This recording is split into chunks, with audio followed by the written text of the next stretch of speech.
En général, quand on est dans une entreprise, on cherche à recruter des personnes qui correspondent parfaitement aux postes, aux compétences que l'on a déjà dans l'entreprise.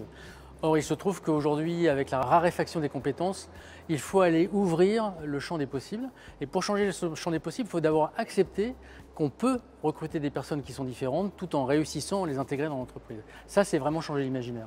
Encore une fois, le changement d'imaginaire, ça permet de se dire on va aller chercher des profils qui ne sont pas a priori faits pour le métier pour lequel je recrute. Ça veut dire qu'il va falloir les former, ça veut dire qu'il va falloir les accompagner.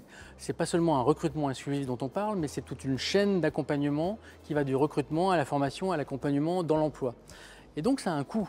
Il faut accepter que la transmission se fasse, c'est un moment improductif, mais c'est un investissement, donc ça a un coût.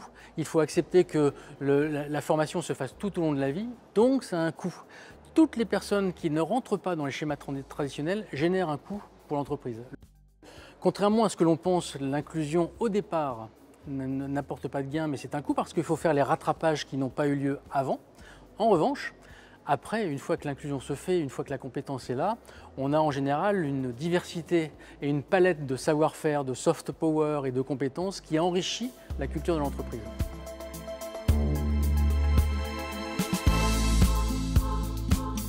On a fait la démonstration que le recrutement élitiste n'est pas la panacée pour faire du conseil. On peut travailler sur la mixité sociale, recruter sur la base des compétences et non pas des diplômes. Vous savez, un diplôme ne dit rien des compétences. Elle dit sur la capacité à réussir des tests à un moment donné. La compétence, c'est beaucoup plus large que ça. Et donc, il faut réussir à les capter, quelles sont les compétences que peut développer la personne, quel est le potentiel de cette personne, qui est très très loin de sa notion de diplôme, pour se dire on va le recruter ou pas. Donc oui, chez Tenzing, on recrute plus sur la compétence que par les diplômes et ensuite on les accompagne de manière spécifique. La raison d'être de Tenzing, justement, se trouve dans la lutte contre le déterminisme social, puisqu'en fait, notre objectif à nous, c'est de lutter contre la discrimination par le diplôme.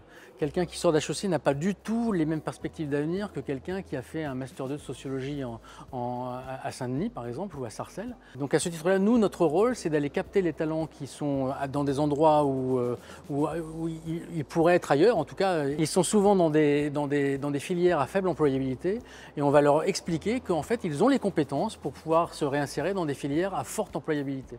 Et donc, par rapport à cela, on fait en sorte qu'on a des partenariats avec des universités, on a des partenariats avec des écoles en alternance, qui sont le lieu des personnes qui n'ont pas beaucoup de moyens, puisqu'elles travaillent pendant qu'elles font des études.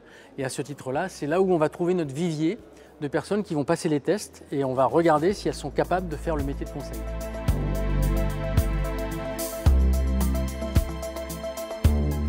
Elles ont un rôle majeur de politique d'accès à l'emploi, évidemment, parce que c'est quand même là que se fait la sociabilité par le travail. Et aujourd'hui, j'ai presque envie de dire, le frein majeur par rapport à ça, c'est cette volonté productiviste d'optimiser tout. En optimisant tout, on va chercher la personne dont on pense être la plus adaptée au moment donné, notamment par le diplôme. Et donc, on simplifie les critères de recrutement.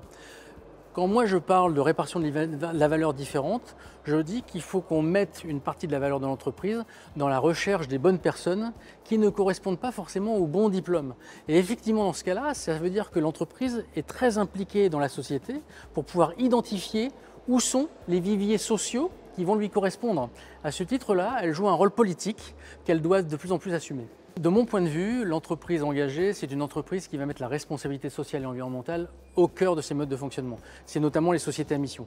Les sociétés à mission prennent des engagements, ont une raison d'être et pilotent l'entreprise avec ces engagements et non pas contre ces engagements.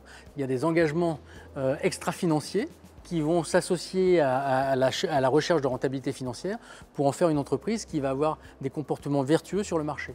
Donc à ce titre-là, oui, l'entreprise engagée met la RSE au cœur de son fonctionnement et c'est ce qui la distingue d'une entreprise responsable qui, elle, va prendre en compte ces aspects de responsabilité, mais la maîtresse sur le côté. Je crée une fondation, je fais des actions à côté, mais finalement, mon modèle d'entreprise n'est pas impacté. Moi, ce que je recherche, c'est des entreprises qui vont mettre une cohérence entre les engagements extra-financiers et leur mode de fonctionnement sur leur marché.